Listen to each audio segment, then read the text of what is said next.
Welcome to the Virtual Memories Show. I'm your host, Gil Roth, and we're here to preserve and promote culture, one weekly conversation at a time.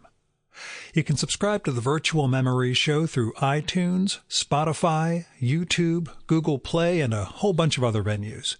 Just visit our sites, chimeraobscura.com/VM or vmspod.com to find more information, along with our RSS feed. Well, I had a heck of a weekend. It was exhausting, but in a good way.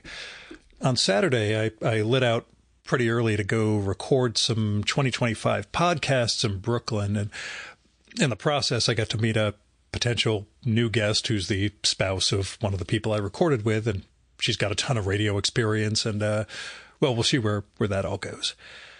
And after that, I visited a bunch of past guests to take Instax pictures for my book that I've rambled on about too much, and wound up meeting a couple of artist bystanders in the process. I really had a fantastic time, although the drive home was god-awful. SantaCon was going on in Manhattan, and I think that led to all the traffic and gridlock I was in, even on the West Side Highway. But I got to hang out with artists, journalists, cartoonists, writers, etc., and indulge my bohemian identity. Under normal circumstances, that would have been weekend enough, but the next morning I headed back to the city with my wife this time for a client's holiday luncheon, one of the owner of one of the companies that belongs to my trade association. And the event was at the Metropolitan Club off Central Park South, like 60th and 5th. And the He Doesn't Belong Here alarm went off the moment I walked in, pretty much. I dressed in this sort of burgundy rust corduroy suit, which was fine by itself, but I had this kind of light gray turtleneck going, it being winter, it being, sort of festive Christmas vibe thing, I guess. But I did not have a shirt and tie going. And one of the lobby men warned me that I would not be allowed into the main lobby for drinks and general schmoozing. And I would have to wait for my host to bring us up to the luncheon on the third floor. And if they let me in without a tie, I should consider myself grateful. So I waited on the side. He gave me the stink eye the entire time. But lucky for me, my host was delighted by my whole look. Once we got up to the event, I'll say I've been to a few of this guy's gatherings. He holds these sort of pre-games before events at the Economic Club of New York, to which I get invited, usually with 1 day's notice. So I've tried explaining these things to my wife before, but I've never really given a good description of them. See, this is a world of people who seem to come from wealth, not money, if you get what I mean. Everybody who sort of described what they do, it seemed more like they work out of duty rather than financial necessity. But we gabbed. We had a great time. We talked with a whole bunch of different people. Most of them were either opera singers. Our host is a patron of the D'Oyly Carte Opera and a huge Gilbert and Sullivan fan, which was part of his toast at the end of the event. Or they're connected to the Explorers Club, or both. The Explorers Club is fascinating. I looked over the application when I got home. There's no possible way anything I do could be construed as exploration, except for exploring human consciousness through these conversations. But everybody who was connected to the club insists that I show up at some point for one of their meetings in New York. Anyway, everybody was really welcoming. People wanted to mingle and talk. There was no snootiness when I explained what I do and how I'm connected with our host. And Amy had a great time talking with a couple of the party goers too. And it was just a really fantastic time. The food was great. The stories were a hoot. The Christmas atmosphere in an old money New York City club was, it was like something mythical, And what hit me was that I could step into Saturday's Brooklyn adventure and Sunday's society do just fine. Like in the past, I'd have said it was my protective coloration that allows me to pass in different venues. But that's Gil being self-deprecating. What it is, I think, and what I really felt over the course of those 2 days and after is that I feel comfortable enough in my own skin and in meeting other people where they are, even without a tie. Anyway, that was the weekend. I've got a podcast to record down in Philadelphia on Saturday, a visit to Amy's family for Christmas, a few more Instax pictures to shoot before my December 31st deadline, some mop-up work to do at my trade association, including a board meeting about half an hour from the time I'm recording this. So I really need to go prepare for that. And I'm sure there's some other stuff I'm forgetting just now. But enough about all that. It is time for the last interview episode of the year. And after this, it's the annual guest list show. Maybe there'll be a year in review monologue for New Year's Eve or the day before. That'll get us to 50 episodes, and my OCD mind will be very happy with that. But now, you get my conversation with Benjamin Swett, who has a wonderful new book out, The Picture Not Taken, on Life and Photography. It's from New York Review Books. The Picture Not Taken is a collection of beautiful threaded essays about life and photography, as the subtitle says. That encompasses a lot. Benjamin's essays explore his family history, both through stories and genealogy and through his father's photographs, Shaker architecture, the nature of memory, the struggle to make art, to find one's voice, race in mid-century America, deep time, the blink of a snapping turtle, and what we see through the viewfinder, and how we bring that to the world. Now, Benjamin's voice throughout the book it's low-key, confessional without being salacious, awkwardly honest, which we talk about his strong precursor for that. And it's all very revealing of someone who thinks deeply about the world and his place in it. And the essays are wonderful explorations of their ostensible subjects, their direct subjects, but also of Benjamin's mind as he takes in the world and all of its digressions. The book's really a joy to read, even though, and we talk about it in the episode, the essays build up to the terrible story of how Benjamin lost his daughter in a skiing accident. And her death is alluded to from the beginning. As you're reading it, you start to hear some clues, I guess, and understand there's somebody who's not at the table, as it were. And the structure of the book is it feels almost like an attempt on his part to exhaust every other subject under the sun before he has to come to terms with relating this loss to the reader. It's still a celebration of life, this book, a celebration of what it means to take in the world and to be part of the world. And throughout, photography and the image are at play with the prose and the intimate nature of what we choose to shoot, what we choose to say, what we keep and what we discard, what it all says about us. That's what this book's about.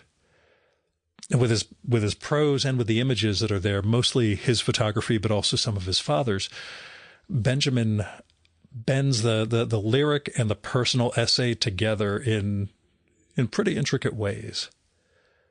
The Picture Not Taken's if I'm trying to get this across, it's a subtly beautiful book, one that's really insinuated itself into my mind in the weeks since I read it. So go get The Picture Not Taken on Life and Photography by Benjamin Swett. That's Swett, from New York Review Books. Now, as caveats go, there's some static that shows up on both our channels at a few points. I cleaned this up as best I could. I think I got to get new XLR cables, but I'm going to go through everything that could be causing this and try and fix that before the next show. Also, I talk a lot this episode. Not sure why. Maybe it's because I was kind of fried when we got together. I was already kind of burned out. Then it was a 2-hour drive up to his place. Maybe it's because Benjamin's a little reserved and I nervously started to fill in the silences rather than letting them breathe. Maybe it's because we talked about my photography project, the Instax thing, before we started recording, and I was anxious that I was somehow a fraud. And even though Benjamin was super encouraging about what I'm doing in a way that showed he gets what I'm up to and wants to see this thing come to fruition, maybe that somehow threw me. I don't know. All I could say is I talked a lot in this one. Don't let that turn you off from checking out Benjamin's work, because his writing voice and his photography, they are an absolute joy. Now here's Benjamin's bio. Benjamin Swett is the author of Route 22 and New York City of Trees, which won the 2013 New York City Book Award for photography. He teaches writing at the City College of New York and was named the Larry Letterman Photography Fellow at the New York Botanical Garden for 2024. His new book is The Picture Not Taken. And now, the Virtual Memories conversation with Benjamin Swett.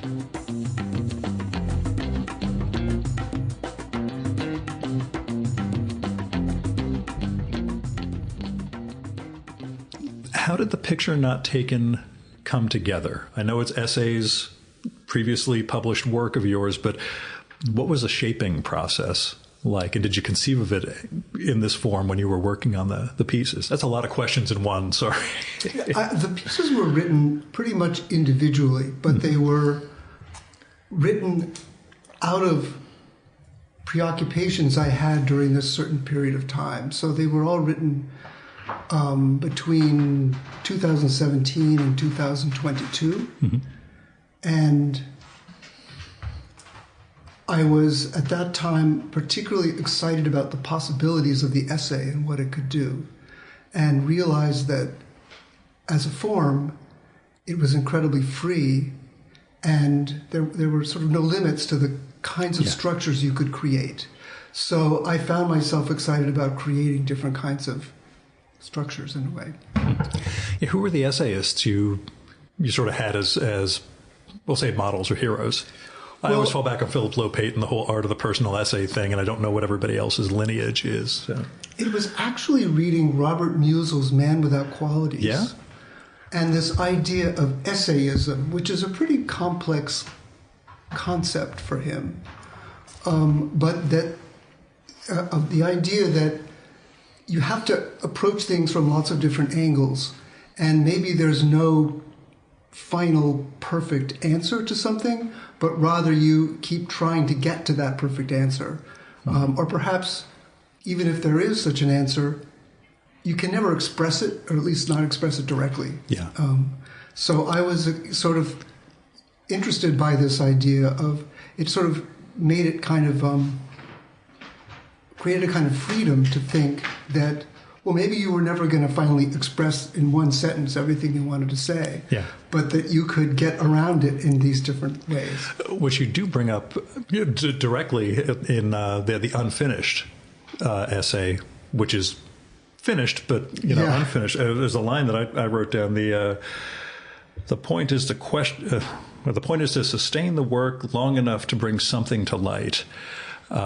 Which does seem to carry throughout the book. My subtitle for this book, by the way, is History and Light. I know you've got On Life and Photography, but it does feel like time and the nature of what we see and what we see when we look back, I think, seem to be kind of the ongoing thread throughout the book. In fact, what did you see as threads went? What did you see the unifying theme of the book ultimately being? What were you chasing after, I suppose, through the essays? Photography's a device. Yeah, wasn't. I wasn't chasing after photography. No. Photography was there. Photography is part of my life, and you write about that the way you write about cooking dinner, in a way. So it's more getting at this the sense of actually being able to express something in your own way, actually is the way you mean it, which is very difficult. And, you know, I just had a conversation with Sven Berkertz. He had a book come out, and one of his favorite terms is serendipity, which is a word that actually for him is quite complex as well. But it has to do with having this sort of confluence of ideas and figuring out the particular way to express it that is your own, and how that comes about. And I was after that feeling that I was actually saying something the way I wanted to say it. Do you find a comparability to finding your eye as a photographer, in finding your voice as a writer? And not finding your voice in, you know, your unique way of saying things, but really what you're aiming at here. Yeah, that's a good question. I think that they're similar. I think definitely you're looking for what it is that you see. Photography is different in the sense that you're reaching outside to something in the world, at least the kind of photography I do. You're looking through a camera at the world, and the camera is sort of helping you to see something outside yourself better.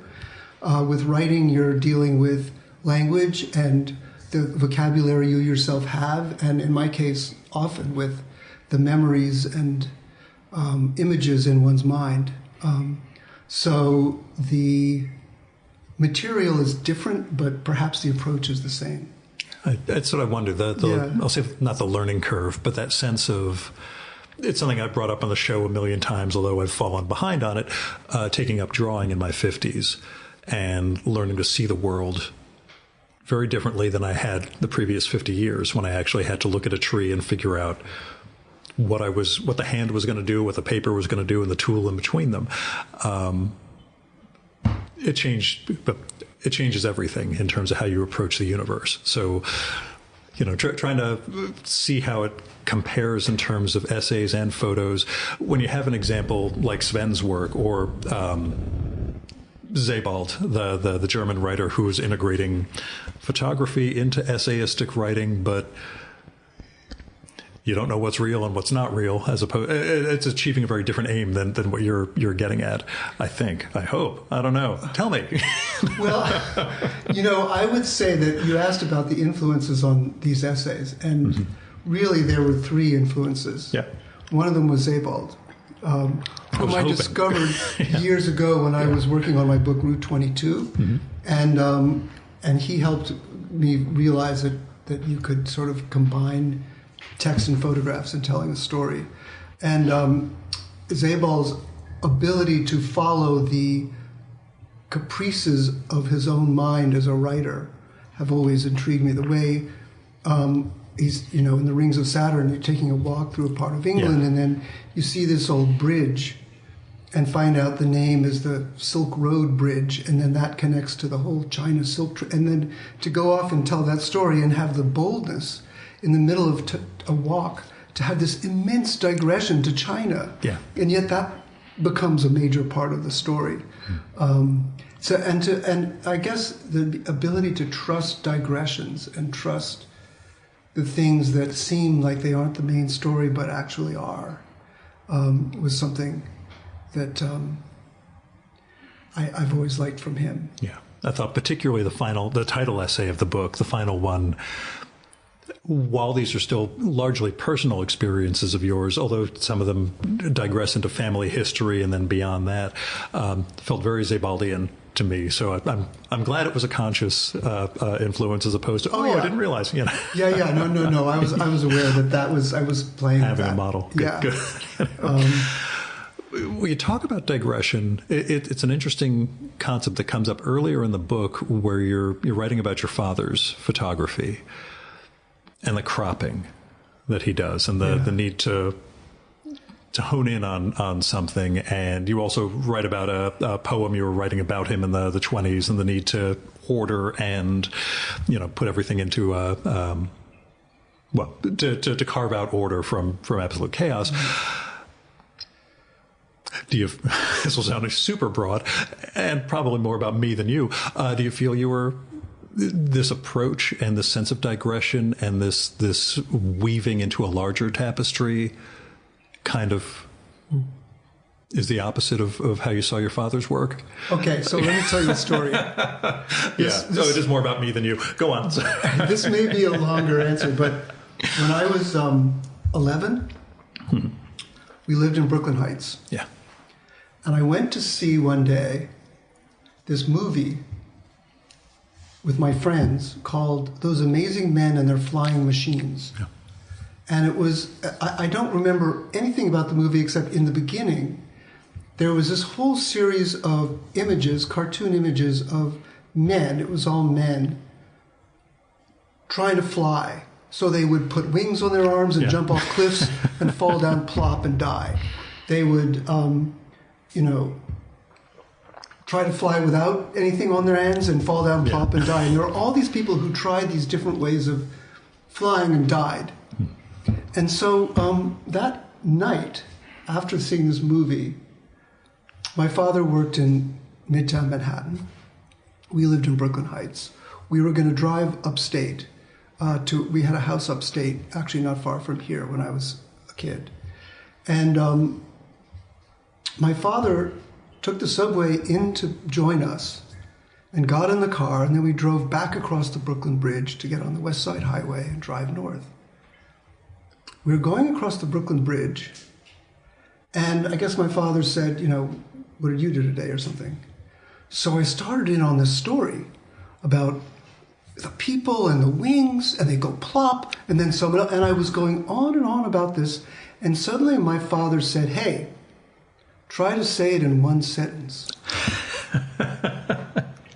And you know how kids go on and on and on, and they're boring, and he was tired, it was the end of the day, and he just couldn't handle my long story. But of course, to me, that was just, devastating. I mean, I just became silent, of course. Yeah. And that was, but that command to say it in one sentence was, it once turned me into a writer because I realized I had to figure out how to express things in a succinct way that someone would respond to and not get bored by. But it also held me back because I felt it had to be compressed. It had to be done in one sentence. And then it was realizing that you don't have to be that way, or you can actually follow your tangents, and it's more interesting that allowed me to do a lot more, I guess, as a writer. Yeah. And so I think that connects to your question, right? Yeah, we're all rebelling against our fathers in different ways. Right. Exactly. But it wasn't, it's my father, but also that but the whole stricture to always be succinct and exact. Whereas, in fact, the best writing has the most unexpected details and the things you don't think you ought to be talking about. Yeah, that's the elevator pitch aspect of things versus, actually living and relating this world. But were you conceiving this as a series, as a book, these essays, or were they initially just essays as truly attempts? They initially were just essays. Each one was an attempt, but it was, as I say, part of this general excitement at that time over that way of doing things, and so they sort of link in some ways, and sort of, I guess, stylistically, to a certain extent. But at a certain point, I began to think that perhaps they could become a group. But the last essay, the title essay, was the first one I wrote. Oh yeah. And then the one about my father and the Green Album was an early one too. The final essay culminates in something that gets presaged throughout the book about the death of your daughter. And the inexorability of that, as it's alluded to from the first essay onwards. I knew something was coming, and I knew something was going to be terrible. Addressing, well, as you say, chronologically, addressing that first, but saving it for the end of the book, works in a lot of ways. It builds the sense of who you are, in the sense that we're always holding something back, or sometimes it's the worst thing in the world that we're holding back, but that we have to give and to share. All of which is to say, how difficult was it to write about, and how difficult is it to talk about? I understand if you don't want to No, it's really interesting, and because I just read an interesting book by someone I'm getting to know, a photographer whose brother died, and who wrote a book of just published a book of poems that she wrote in the year afterwards. And after our daughter died, my wife similarly put together a group of poems about the experience. I mean, as writers, you respond in that kind of way. But when my daughter died, I was in the middle of another project, and I had a different response. My response was to bury myself in work and try not to think about it. Yeah. So I was working on my book, New York City of Trees, at the time, and I just completely went back to working on that as much as I could. And there's very little in that book except in the dedication about my daughter. But I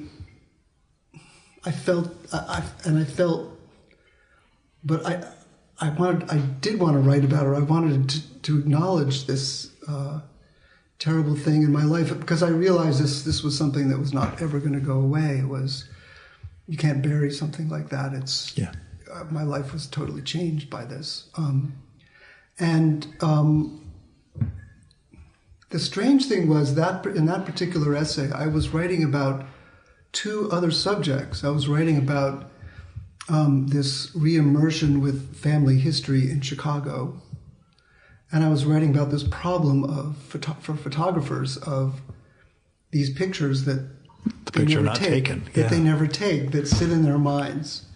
And I was writing these two things, and it happened that suddenly it became about my daughter, but really, to use Sven Burkert's phrase, serendipitously, if something of that sort can be called serendipitous. But when in showing me around various parts on the south side of Chicago, my cousin inadvertently brought up my daughter's death, which started me thinking about it then. And that suddenly introduced it into the essay, and made me realize that this awful feeling connected with incomplete things, or things that you regret or didn't do, that you still have in your mind, connected to my feelings about my daughter, and that just sort of came out at that point. I don't mean this as badly as it's going to sound, but could the God, it's always going to come out terrible. So it's fine. Yeah, okay. Could the collection have happened without the loss? Would you have written in this mode? Was the person you were before you lost your daughter capable of writing these not that particular essay, but throughout? Because these essays are very elegiac in certain ways. They're very much, as I said, about time and history and the catching of light. Do you recognize who you were before that, and was that Benjamin thinking the same way that the essayistic Benjamin was? No. I think one grows anyway. Yeah, sure. But because the previous book I had published, that book that came out a couple of years after Rachel died, New York City of Trees, which is half text. I mean, it's all these stories of these trees around the city.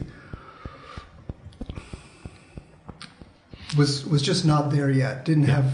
I mean, I'm very happy with what was written about the trees, and that's me entirely there. But a different. And I'm actually very. I've always been happy with the text there, but it was an earlier me, and this is a later me, and this is why you asked if these essays are related or if they connect into something larger. I think that you've gotten at it with your question in a way that. I was a different person, a particular person in writing these. Yeah, and I'll be honest, surprised that final essay was the first one written, because everything does feel like it builds up to it, which makes sense. Yes, you write that first, and then the other ones can feel like they're somehow getting you to the point of being that man. But to veer away from all that, let's talk about photography.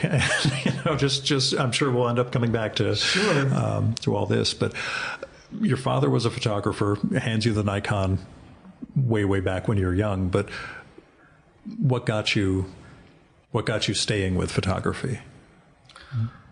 How did you keep with it? Well, it was with me when I was young. In high school, I thought of myself as a photographer. I went to this boarding school, Andover, which had about 7 darkrooms, and photography was a major thing. So we used to spend a lot of time in the darkroom there. Yeah.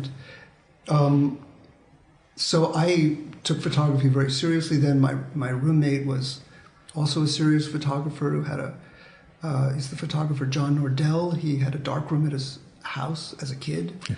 My father was a photographer, by the way. We had one at home. So, okay, all right. So you get it. I figured this was going to come up at some point in the conversation. Yes, okay. It was, but then in college, I thought, well, I was also writing, and so I thought of I decided in college I had to make a decision between writing and photography, and I decided that writing was the thing, and that's how I was going to make my living, and I did after college. I worked as a newspaper reporter, and later I worked for the New York City Parks Department and basically became one of their main writers. I wrote all kinds of brochures, annual reports for them. And in fact, I ended up, the reason I went to the Parks Department is that they had posted an ad that was looking for lifeguards, for plumbers, for electricians, for writers.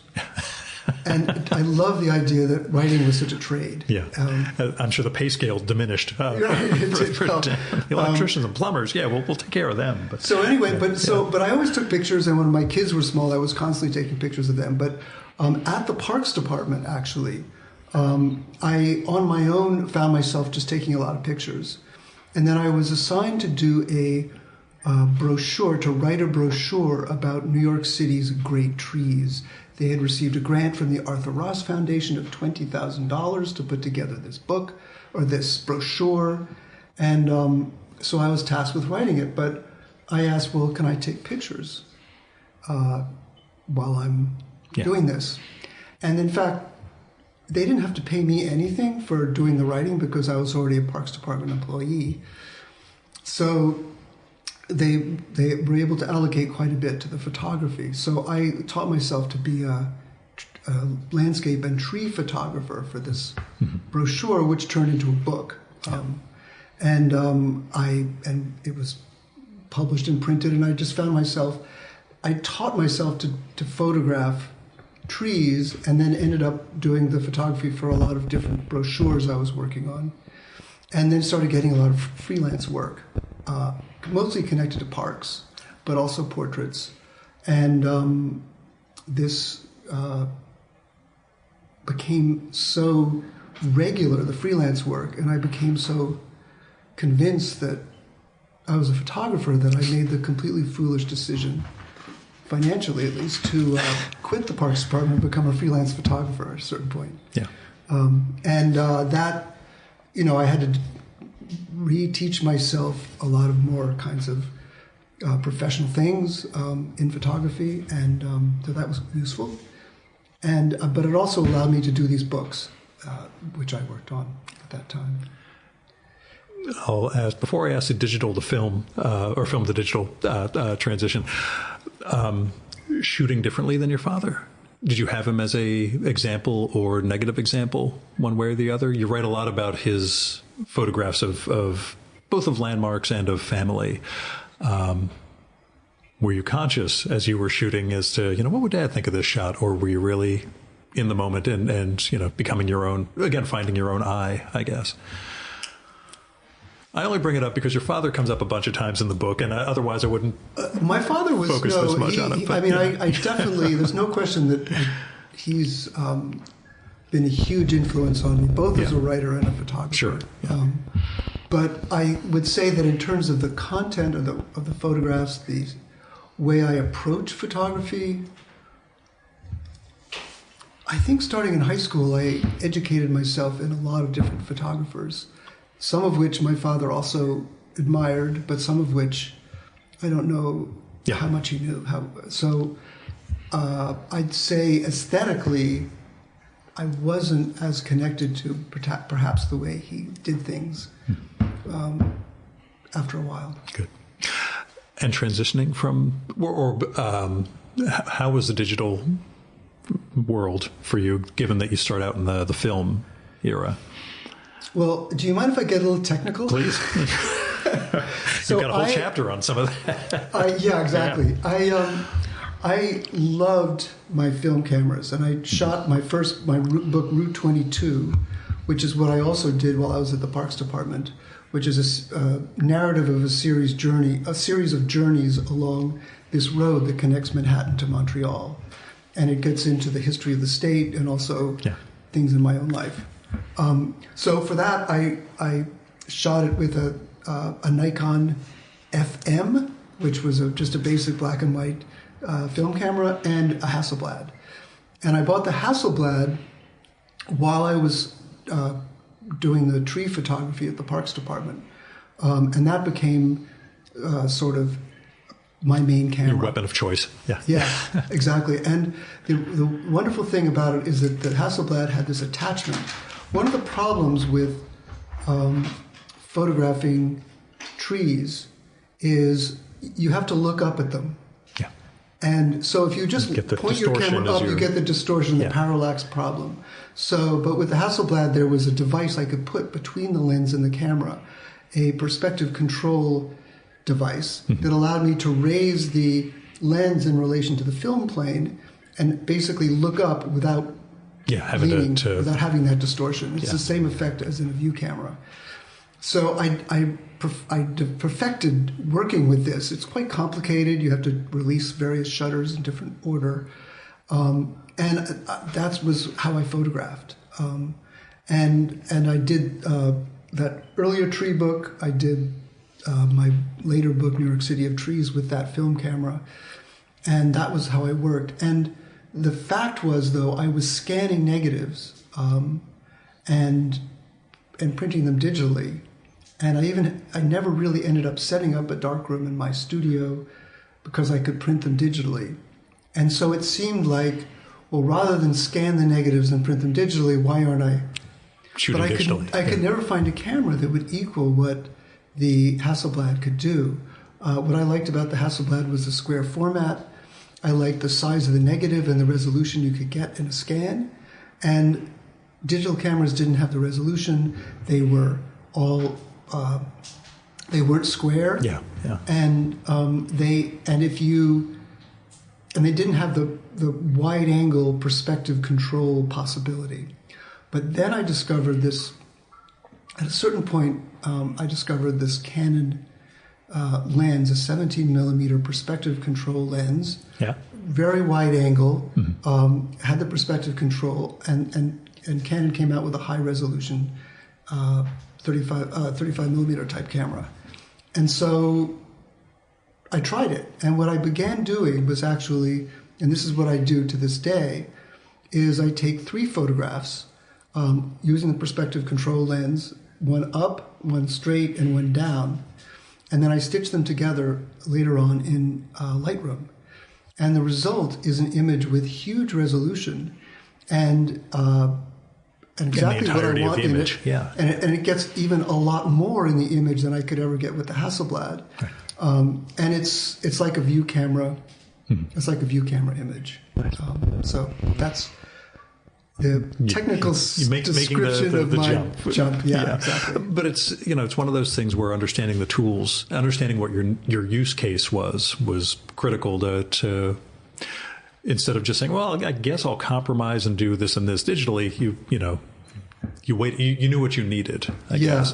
I did an episode earlier this year with the director of a documentary about James Hamilton, the photographer for the Village Voice for decades. And he was developing in his sink in his apartment and finally goes digital, but even there he's using like this basic point and shoot thing now. Just there's footage of him just walking through like Washington Square Park, just turning and just taking these quick candid shots of people without anyone realizing, because he knows what he wants to take. And it's not just the way everyone is a photographer, quote unquote, because we have our phones. I think he considers those, oh God, I forget what his term was, basically just recording devices as opposed to cameras. So I'd wondered, for someone who's around for film and, had a long history with it, how digital actually helps or hurts. So I'm glad you made the transition and made it effectively. Yeah, it's been okay, but I still have my Hasselblad there. Yeah. Do you have a dark room in the house? I don't. Okay. I don't, no. It was when you grow up with one in the house, you assume this is what everybody has, yes, and it was one of those. Oh, yeah. It turns out no. My father's a weirdo who had this little dark room set up near the boiler and water heater, which I now realize is potentially blow up the house disaster stuff, but. Of all things, he never really cared about. It keeps the temperature right. Yes, that was needed that sort of ambient thing. But when we talk about the parks department and the tree photography, did that predate conservation interest for you, or was conservation part of what kind of drove you towards the parks department? Besides that help wanted ad, do you have was there a chicken and egg aspect of actually caring about the environment? Very much. Yeah. No, I went to the work for the Parks Department for two things. My grandfather had worked for the city, and I always thought it was an interesting thing to do. And I had always loved trees and nature, just like that, camping, going out in the outdoors. So the idea that you could have a bureaucracy focused on trees and focused on parks and nature seemed pretty wonderful. And I don't know, I just, it was an experiment going there. Yeah. But it wasn't one of those, I'm a city guy, what am I doing in the parks department? You had enough of an interest, I guess. And, it seemed more interesting to me. Though, I mean, I could have even seen myself working for the Department of Transportation or another agency. I'll say it was a weird trip, but coming up here to see you this summer, a friend of mine and I did the Catskills Fire Tower Hike Challenge, which is the New York State Department of Environmental. You posted something about that. I posted a lot about it. Okay, I saw that this year. So it was when I was driving up here, and I started passing by Kingston, and I could see some of the mountains that we climbed, which are now completely barren of leaves, and there's snow everywhere. This cackle emitted from me that sense of, God damn, I went up a bunch of these things this year. This is, I felt like it was some sort of achievement, having been out in the world and doing these hikes up a couple of miles of trails. And did you go to Balsam Lake? We did Balsam Lake, Overlook, Hunter. Oh gosh, I'm blanking on the other. Red Hill, and there's a fifth one that was.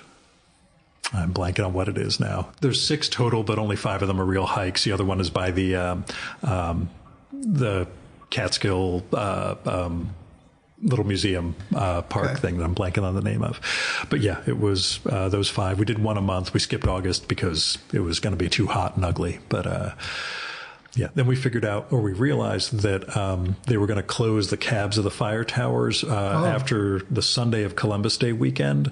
So you mean for the winter? Yeah. Yeah, so we didn't have to, but we had to climb the last one that Saturday or Sunday before they close it off, which was one day after I returned from a week-long trip to Italy for business, completely jet-lagged, and it was like, doesn't matter, it's the last one, let's just boom, go up the mountains. Those are good hikes. I've done a couple. I've done the Balsam Lake and Hunter. Yeah, there are some brutal. The Overlook is great, except there's a side quest that's about a 4-mile out and back that it'll seem superfluous and you'll regret it afterwards, but it's still one of those, getting out and hiking. It's just one of those things. Being a northern New Jersey guy, having New York off in the distance my entire life, people from elsewhere have a certain stereotype about what this whole area is, and it's there's an awful lot of green out here. There's a lot to experience. There's something to get even more depressing about our subject matter and conversation that you allude to in the book, but don't go into too much detail. Your 9/11. You mentioned seeing the towers going up and coming down. Is it a story you can talk about, or do you have a particular memory or experience that's shareable about your experience around our what I like to think is our defining moment of the 21st century? Although we've had a couple of other terrible defining moments lately, but yeah, 9/11 was definitely a defining moment for me. I mean, I look at my life and I think of when my parents left Brooklyn, when I got married, 9/11. I know it sounds weird to my children, but 9/11, my daughter's death. So I had a studio in Long Island City at that point, and I would drive there, and I would drop my daughter off at school on the way. I would drive there on the alternate side of the street parking days and park in a garage over there. But this day I had to drop something off at my mother-in-law's apartment on East 67th Street. And so I drove by in the car and came in, and the doorman said, a plane has just hit the World Trade Center. And he said, we don't know anything about it. I dropped off the thing and I kept going, crossed the 59th Street Bridge, looked south. There was smoke coming from one of the towers, and listened to the radio and listened as the announcer described a second plane hitting the other one. And I went to my studio, and actually I was sharing a studio with someone who illegally lived there. He's an architect, and he, at that point, was on his own. And we had made this plan. He had been between apartments, so he was staying there at night, and I would work there during the day, and we shared the rent. And it was a nice arrangement. He was a good friend of mine. And so his name is Morgan Fleissig, and I parked the car, went up, and it happened that Morgan was still there. So I said, you can't leave. They're closing the roads. Look what's happened. And we went up to the roof of our studio building and basically spent the day there and watched this terrible thing. And we watched the two buildings go down. And what was I supposed to do? I did this panoramic photograph of all the people watching, and then of these buildings. Yeah. And we were there all day and then walked back home again at night. That impulse to shoot, to take a picture. It reminds me of an Anthony Bourdain episode when he was in Lebanon shooting No Reservations, and the civil war breaks out and they can't leave and there's nothing to do, and he just starts cooking for everyone because we're all here and this is the one thing I know how to do. And he just goes down into the hotel kitchens with all the chefs, and they're all just making food. So I don't have anywhere to go with that beyond, the camera is your And none of us knew were you in the city that day? No, I was in New Jersey. We could see it from where we were. I was living in a different town at that point, but you could see everything. I tried driving in that day, and they'd already shut everything down. What I was going to do in the city, I don't know, but was going to do something. And by the time I got to Route 3 by Giant Stadium, they were like, nope, nobody's going in. I'm like, that makes sense. But the terrible thing was that literally 8 days before, I had taken my children to the top of the World Trade Center. By chance, my wife had to go to some meetings at school, and my youngest son was still in a stroller, and I took my children down, and they'd never been to the top of the World Trade Center. I actually had some pictures I wanted to shoot from the top, and I wanted to take them for this. So we went up, we had this trip, and we shot pictures. I shot pictures of the children on the top and everything, and we had pizza, and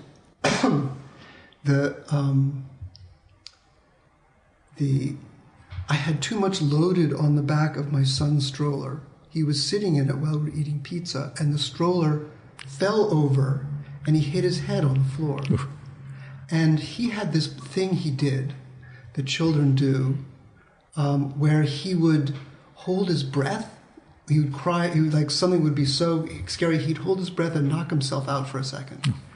So I picked him up, and he seemed lifeless in my arms. And the serving lady freaked out and said, should I call security? What's happening? And I said, I think he'll be all right. Just give him a second. And then he came to, and he was fine. Yeah. But when the planes hit, and when I was thinking about this, and when I discussed it later with my children who had just been there, well, my first thought was, what are my children thinking? Because they were just up there. But we thought of that woman in the pizza place who worked there. Was she there when this happened? Because this was suddenly, we connected with this person very closely.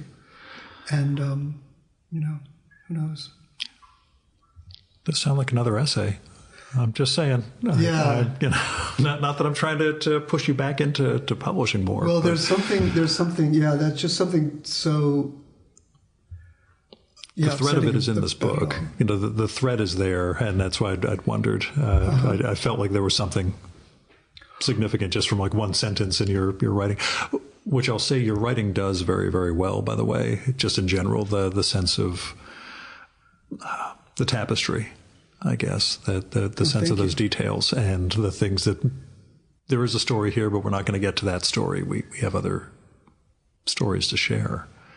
Well, there is a degree to which that particular essay that appears in, which is an essay that's told in photographs and text, and that I actually originally published on Instagram, is part of another project of mine. Yeah. We talk about our projects. Please, yeah. I blabbered all about guest host before this, so yeah. But so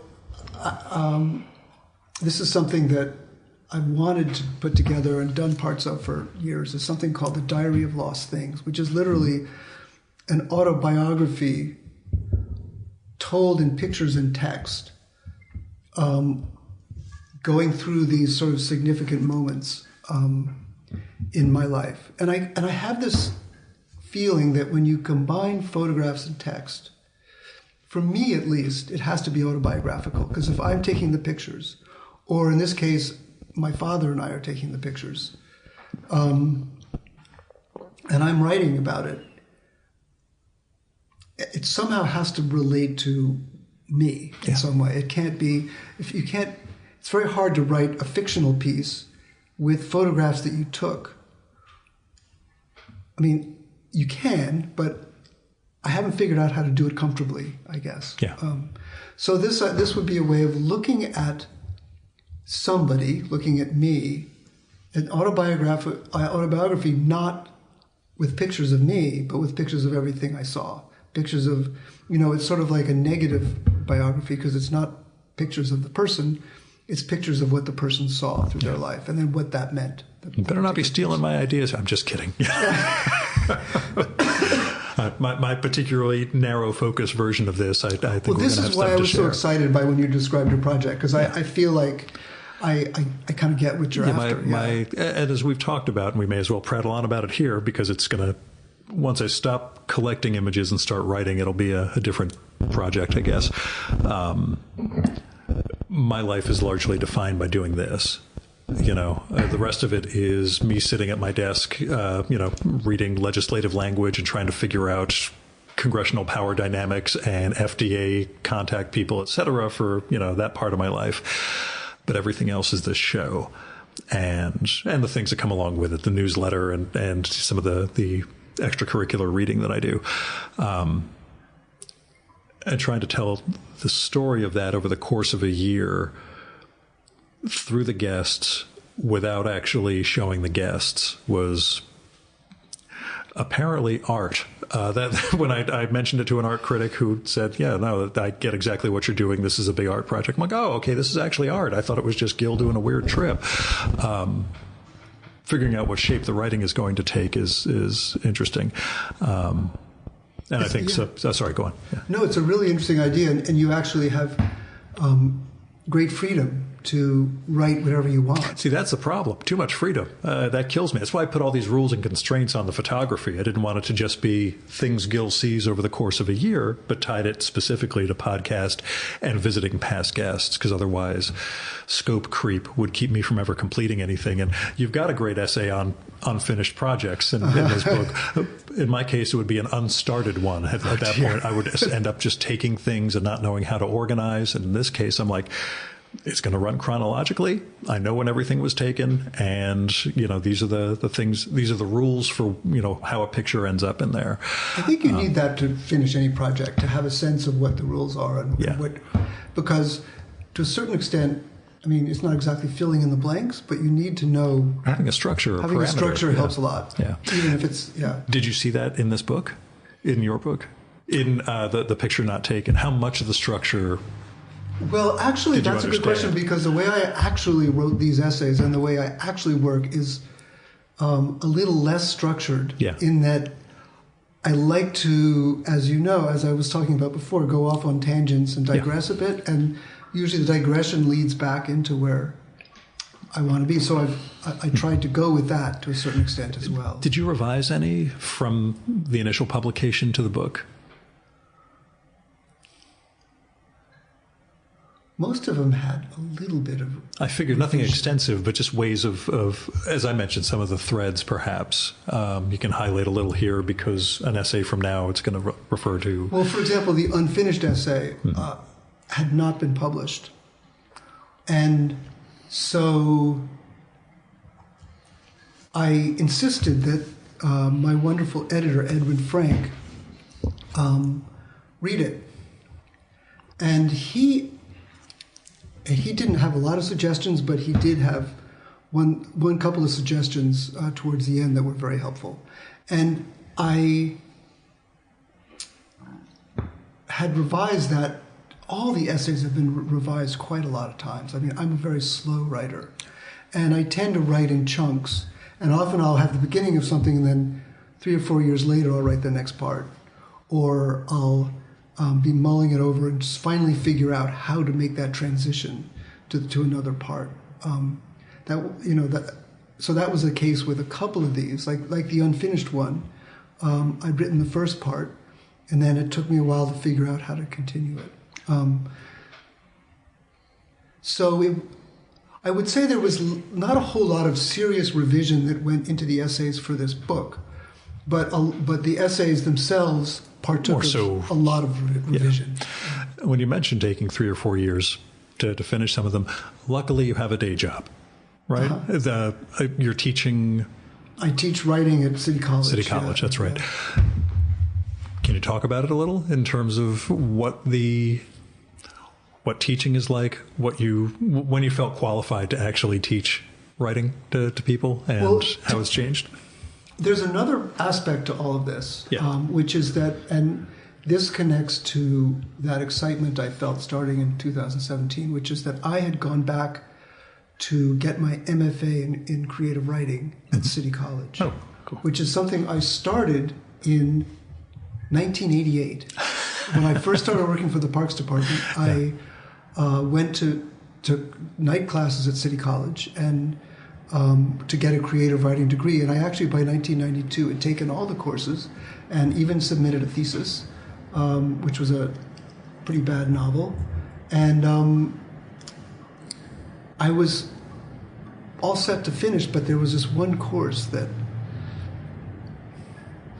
this one paper that I just couldn't get my mind around. And it was on the commodification of art, and I had just chosen to write about Flaubert's sentimental education, and I just couldn't do it. And it was, because I felt like this professor had this idea that I didn't fully get, a little bit, and I had a small child, another on the way. I had a full-time job at the Parks Department, and I just didn't write the paper. Yeah. So I never got it was then an MA. And then many, many years later, I thought, it would be really good to have that MA. So I approached them at City College, and they said, well, you can, it's now an MFA, but if you, we'll give you credit for all the courses. We're still waiting for that paper. Right, but you have to take 4 more courses, and if you take the 4 courses, you can do the MFA. So that was fantastic. I was in my late 50s. I knew exactly what I was doing there. I was excited, and the program itself is so. The students are so amazing, and they were in some ways it was a much more diverse program from when I'd been there before, Sure. and the faculty was fantastic, and I just was very excited about the writing. So it was through that one of the courses I took actually was a course on teaching, and that pretty much prepared me to teach writing at City College. And so after that, I began teaching, really. Good. Okay. I always had that moment of, if I ever had to actually teach, am I going to feel like I know what I'm talking about, or are they going to all figure out that he shouldn't be up there? But you do. It's amazing. Yeah, especially, we integrate a lot of stuff that we don't realize until we start. And I discovered I love teaching, and I love these students. And, many of the students at City College, if they haven't immigrated from somewhere else, their parents have. And they're new to this country, new to going to college, many of them, and they're just really excited and wanting to learn and to go places. So it's a very, very enthusiastic student body, I'd say. And they're not going to have the same, I'll say, writing preconceptions, maybe, or at least the common reading or things we get alienated by when we read too young, I guess. It sounds kind of neat.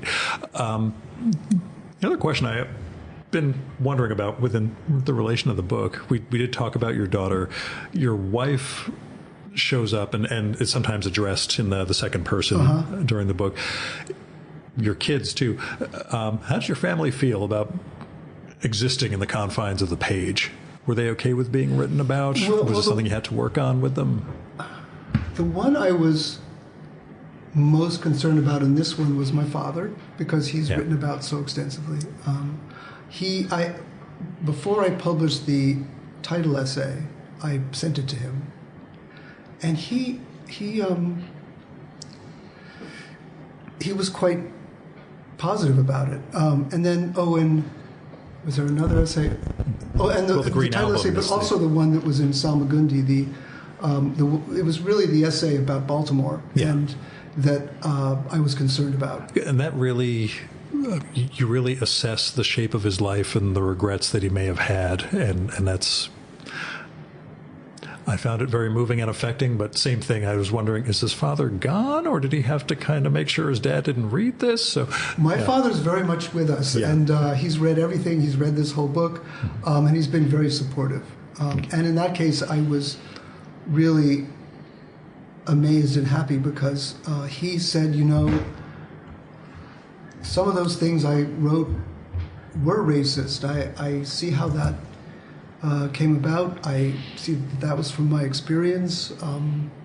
I wouldn't say those things now. We change over time, but he accepted that I would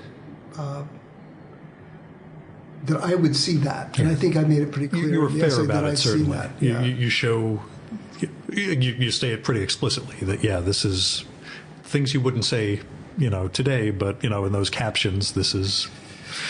Which he was copying the Life magazine captions and things like that. This is how things were. But for his private use, it sounded even stranger. Yeah, but there is that sense of something being intended to be public, or at least to mimic a public version of something.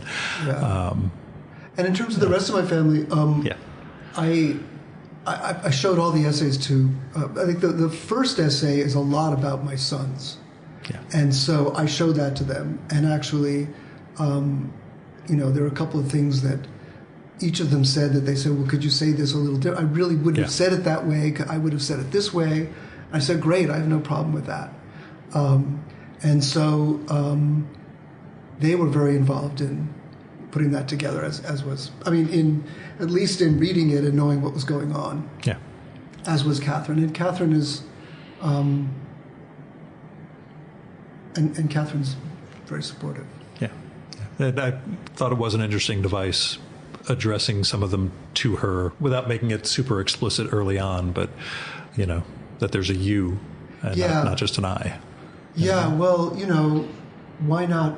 That's the thing. Why not bring your life into things? I don't, and that's connects to, I talked about who was influential on the writing here. Yeah. And the third one, you're going to smile, is Karlov Knausgaard. Who I spent this year reading. So, yeah, that's... Because he had this, and we can talk about him, but what I appreciated about him was his willingness to be awkward and say personal stuff awkwardly, I guess. And to just... And say the things that are sort of shameful or don't make you look too good, but say them anyway. And I found that liberating. I can quote you here if I can read it well enough. I'm not an evil beast, just a selfish and self-destructive and stupid and sometimes sad one. But anyway, that comes up pretty early on in the book, and I was wondering whether you'd broken into my house and were reading my journals also or not. But, but yeah, there's that sense.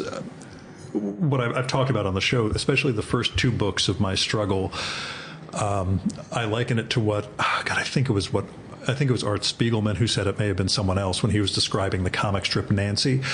Once you start reading those first two books of Knausgaard, it's harder to not read them than it is to read them. You will just, once you start experiencing this life and the way it's portrayed on the page and what the language is like, it's easier to just keep reading than to ever stop and put down the book. Things get more complicated later on in the series, but, when he's first in that flourish of just putting his life in front of you and warts and all, even the awkwardness of the prose, as you say at times, it's all there, and it's absolutely compelling to see that. So I'm glad you didn't go 3,500 pages with this. I think 200 pages was a good choice. But, Well, it's interesting. I heard him speak at the New York Public Library. Yeah.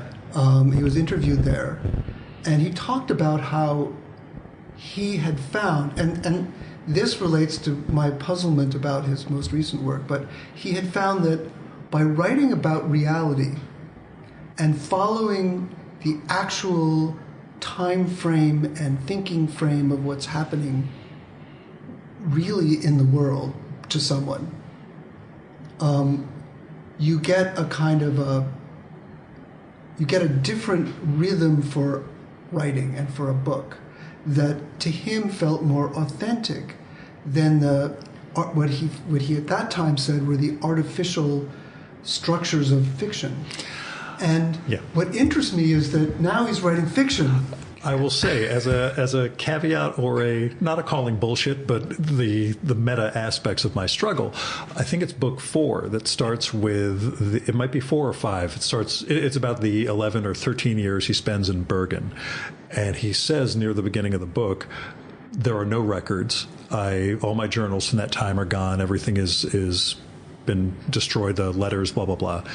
And then writes 600 pages about that phase of his life. So you wonder. He's telling you there is no documentation, and yet I'm going to give you this, what seems to be an actual, recounting of everything that's there. That blending of, again, why it's called autofiction. It's incredibly compelling, but it does create those questions of the fictional self and the real one. And then by the end, when the book starts looping back on itself, it becomes its own thing. But I saw that he'd moved into fiction. I haven't read those recent books of his yet, but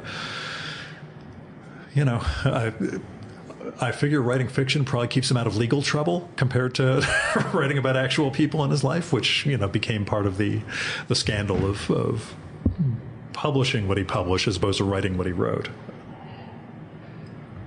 But I'm glad to hear that's another one of your influences, we'll put it. It does raise the question, which I did warn you was coming. Who have you been reading? lately?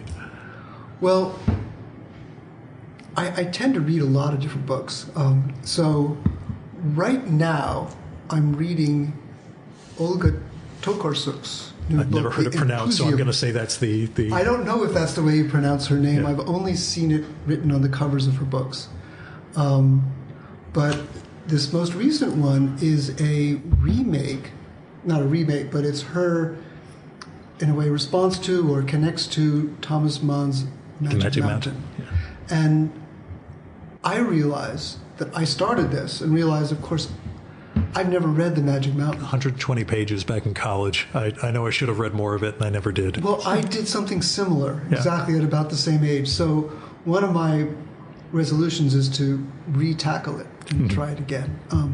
But I enjoy the way she writes. She's very connected to the earth. She writes very well about people's discontent and their anger, and she's, her super long book, the Book of Jacob, I have to confess I'm still in the middle of, but her novel Drive Your Plow Over the Bones of the Dead was just a romp, and Flights, which is, I guess, a collection of stories, is interestingly structured. So I've been reading her. Another person have read a lot this year is Michael Ondaatje.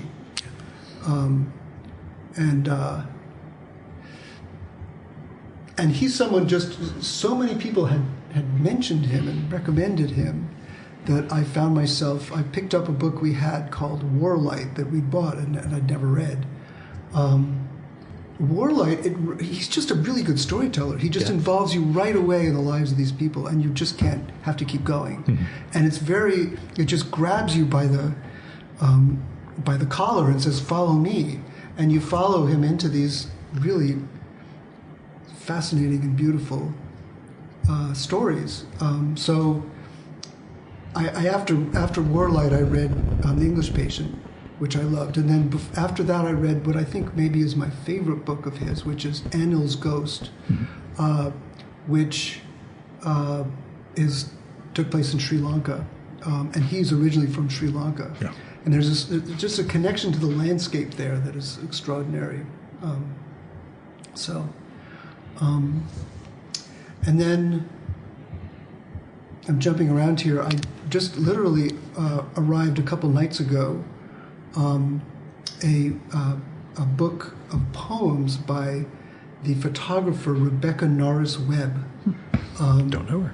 And she wrote these poems during the year after her brother, who took his own life, and had been a twin. And these are very spare poems in 3 lines, with photographs interspersed among them, not very heavily, just every now and then a picture to go with one of the poems.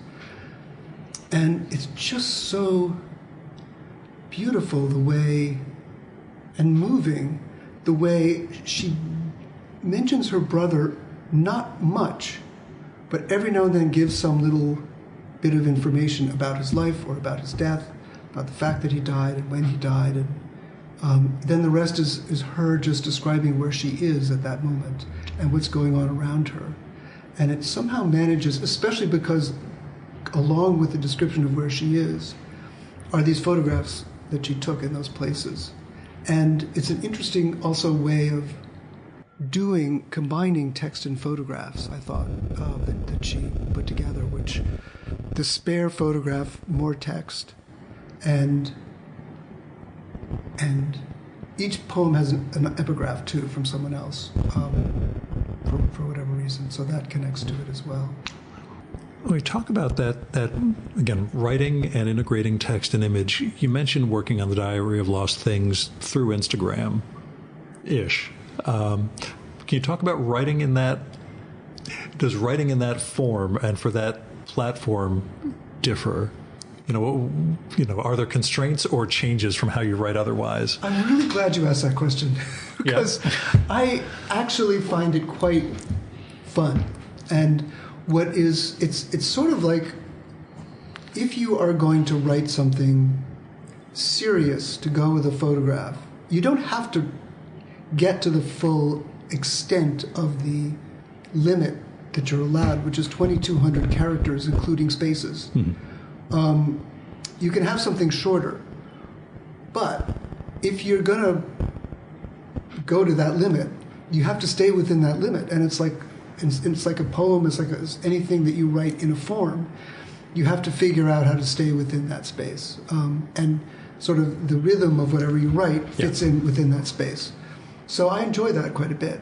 And I also enjoy the epistolary idea of it, which is that you post. You post, and it's gone, and you do something else. And in the case of that essay, I literally scanned these pictures from a contact sheet of my father's.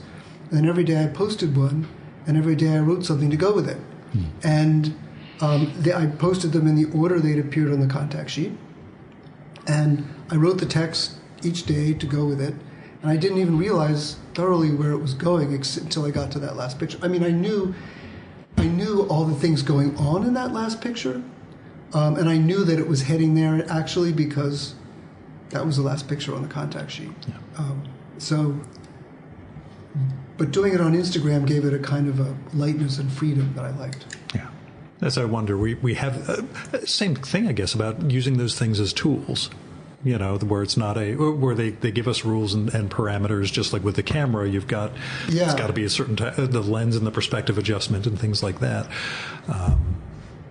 It's I've played around with how we write in different media or different platforms for these things. That's why I started doing the newsletter in the weird way that I do the newsletter, which you're now being subjected to since I've added you to that. I've enjoyed it. I like it. It's work, and I got a new one for tomorrow too. Shoot, but anyway, I'll do that when I get home. Do you this evening. sleep? No, I always tell people my keys to productivity are I don't drink, I have no social life, and I have no kids, and that really. You haven't been reading long enough to know that I'm not dying, but I thought I was dying a couple of years ago, and since then I've not gone overboard, but there are moments where I just think I could rest, but that's what dying people do. I need to keep going and just push on. So today was getting up at 4:30 to start the day, which is a little early for me, but not too much early. Rereading and writing up my questions before this and making sure I had everything down and Well, you're very impressive, I have to say. Thanks. Thank you very much. A journalist who was in touch with me to ask about another guest who had died. He wanted stories about the time I recorded with him. Referred to it as monastic dedication that I show. I'm like, I'll take that. I suppose it's my mission. I guess between the podcast, the writing, and everything else. But this isn't about me necessarily. Is there? Do you see other ways of experimenting? I guess in terms of integrating text and image. Yes, I have a longer book that I'm working on that is not essays, that is actually a book that... Nonfiction, you mean? Or? It's nonfiction, but it relates to... it relates partly to this particular incident of the removal of 991 trees from East River Park in Lower Manhattan. And I guess it talks about what was preoccupying me during the year when I was I continue to photograph the trees in this park and document them as they're cut down. But during this particular year, 2022, I was intensely focused on this park. I was writing a lot of Instagram posts about what was going on, and at the same time, my mother was dying. And I was spending a lot of time driving up to New Hampshire. And somehow all of that is in this book. I can't say more than that. Nope. No, you don't have. You've already given away too much. I don't want you to jinx yourself in the slightest with this stuff. So I guess it's a weird last question. It does thread back to what we talked about before. Did you discover things in the picture not taken afterwards, once you really started looking at the totality of what was here? Did you find things you didn't realize you were writing about? Did you find yourself?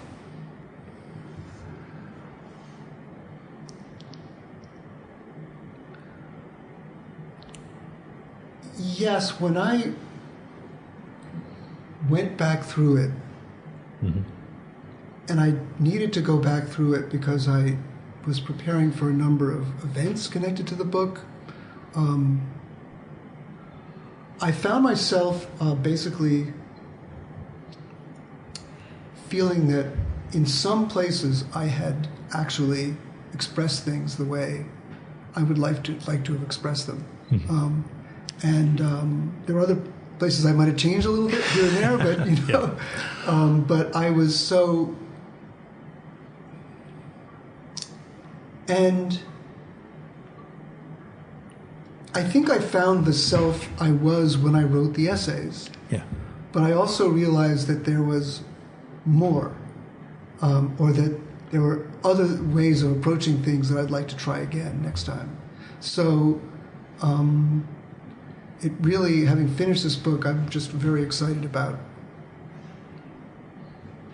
taking other approaches, sort of in that. Okay. Don't give away too much. Yeah. I'm looking forward to seeing, given how much I enjoyed this book and how much it fits into what has been a year of transformation for me.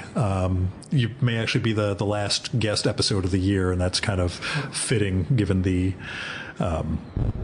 number of changes I've undergone in this period of time. I'm glad to see, the way you're approaching the world and the self and how it gets represented on the page. I can't wait to see what comes next. I do want to ask, I forgot, there's one last question.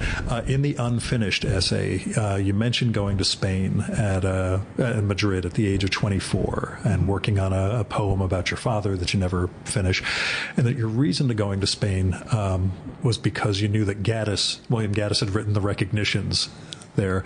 A, had you read the Recognitions at that point? B, were you too young? C, have you ever gone back to it subsequently? Because I read it when I was about 24, and I could not have gotten it then, and I've yet to return and try and understand. Believe it or not, before I read the Recognitions, I read J.R. That's even more insane to me. I'm completely flabbergasted because I've tried J.R. and I've never been able to sustain it. But again, I haven't tried it in 20 or 30 years. So. And I have a story. I have a lot to say about Gaddis, but I have a story about cold calling Gaddis, which I'll tell you off mic afterwards. But okay, yes, J.R. to me was a romp, and the reason was because it seemed to me that he had the way he captured the way people actually spoke and the way language was being used at that time was so unusual and so interesting that I just wanted to keep going, and I thought. He was such a artist. He was making language physical on the page, and it was so you didn't know what was going to happen next and what he was going to bring in. And he was an incredible mimic. Yeah. And so he mimicked the way people wrote. And I remember actually in his last long novel, A Frolic of His Own. And I knew him a little bit, so I had a connection that made me particularly interested in reading him. But in A Frolic of His Own, there's this section where this guy, I've forgotten his name, is out on his lawn. I can't remember what he's doing, but suddenly the prose is following the rhythm of Hiawatha. Yeah. And it's just Hiawatha, and then it goes away. If you don't know the poem Hiawatha, you wouldn't have heard it, but it was there. And he was always doing that kind of thing. That was, it required erudition. Prior knowledge, erudition, but it was playful and fun, and he just listened to things. Yeah, that's that encyclopedic mode of writing that I end up doing my we'll say major project about it when I went to Hampshire College back in the late 80s, early 90s. I know you can laugh. I am the only I would say I'm the only graduate of Hampshire College who can say he's a lobbyist for the pharmaceutical industry. So I think I'm N of one for that one. But yeah, I focused on encyclopedic novel and Pynchon and the like, and I know it's a passé mode, but that sense of writers who could bring that and who had enough faith that the readers would get at least half the cultural reference to it all, and then the artistry that goes into making it happen on the page. But yeah, different world, I guess. That's why we all chase. Well, I chase the great writers like that, or at least the idea of greatness, I suppose. Well, I love the way you do chase writers and talk about them and interview people about them. It's really amazing. Thank you. I put it in the introduction to the show. It's preserving and promoting culture in our benighted age. And I like to think I'm doing that through guys like you who are doing this, for real and making actual books out of things. If I ever do produce a book, I promise I'll get you a copy of those Instax and those pictures. I'd love to see it, yeah. But Benjamin, thanks so much for coming on the show, and thank you for this book, because you've, like I said, made me see things differently over the course of it. Well, thank you so much for including me. It's been great to talk to you this afternoon.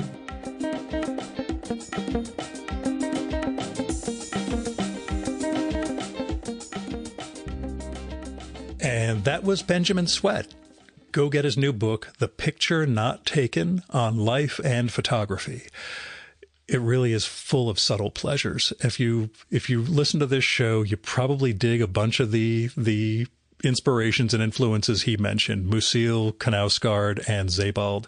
I just started Musil yesterday. I just finished my read 2 pages of Emily Dickinson's poems every day that I'm home. And I wrapped that up this morning and started Musil last night, thinking maybe I could read 1 chapter a day of Musil. Anyway, we'll see. What I'm saying is The Picture Not Taken is going to make you look at the world differently, and it's going to make you understand what a person's capable of bringing to the table, I guess. How much of the world we can take in and then represent for others. Trust me, it's a great book. And it's out now from New York Review Books. You should also check out Benjamin's site, benjaminswett.com, all one word, for more of his writing, photography, publications, and more. And definitely follow him on Instagram. That is Benjamin Swett NYC, all one word. Swett is SWETT. I'll have links to all this in the show and episode notes for this one, but go get this book and go follow Benjamin on Instagram. They can support the Virtual Memories show by telling other people about it. Let them know there's this podcast comes out every week with really interesting conversations with fascinating people. You can also help out the show by telling me what you like and don't like about it, and who you think I should record with, and what movie or TV show or book or piece of music or art exhibition or comic or theater or whatever you think I should check out and turn listeners on to. And you can do that by sending me an email, by DM if we're connected on Instagram or Blue Sky, postcard or letter. My mailing address is at the bottom of the newsletter that I send out twice a week. That is buttondown.com/VMSpod.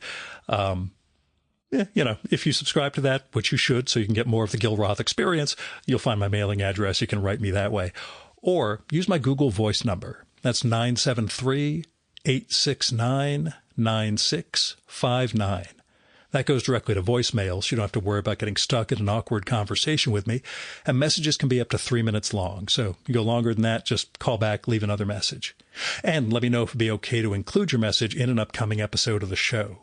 You might have something interesting to share with listeners, but I'd never run something like that without the speaker's permission, so let me know. Now, if you got money to spare, don't give it to me. I'm going to do a crowdfunder next year for the book that I'm making, but that's next year. Now, give to people in need, give to institutions in need. When it comes to people, you can go through like GoFundMe, Kickstarter, crowdfunder, Patreon, Indiegogo, all those crowdfunding platforms where you'll find people who need help making rent, hospital bills, car payments, veterinary bills, getting an artistic project going. There's all sorts of stuff. People need just a couple of dollars to help make a difference in their lives. So, try to give. Now, with institutions, I give to my local food bank and World Central Kitchen every month. I make other charitable contributions like to the CLL Foundation, where maybe they're going to help people with the same cancer I got. But there are all sorts of other things you can do to try to make a difference. Election funds, freedom funds, Planned Parenthood. There's a lot of different ways that you got just a few dollars to spare. You can help make a better world. So, I hope you will. Our music for this episode is Fella by Hal Mayforth, used with permission from the artist. You should visit my archives to check out my episode with Hal from the summer of 2018 and learn more about his art and painting. And you can listen to his music at soundcloud.com/Mayforth. And that's MAY4TH. And that's it for this week's episode of the Virtual Memories Show. Thanks so much for listening. We'll be back next week with another great conversation. You can subscribe to the Virtual Memories Show and download past episodes at the iTunes Store. You can also find all our episodes and get on our email list at either of our websites, vmspod.com or chimeraobscura.com/VM. You can also follow the Virtual Memories Show on Twitter and Instagram at vmspod, at virtualmemoriespodcast.tumblr.com, and on YouTube, Spotify, and TuneIn.com by searching for Virtual Memories Show. And if you like this podcast, please tell your pals, talk it up on social media, and go to iTunes, look up the Virtual Memories Show, and leave a rating and maybe a review for us. It all goes to helping us build a bigger audience. You've been listening to the Virtual Memories Show. I'm your host, Gil Roth. Keep reading, keep making art, and keep the conversation going.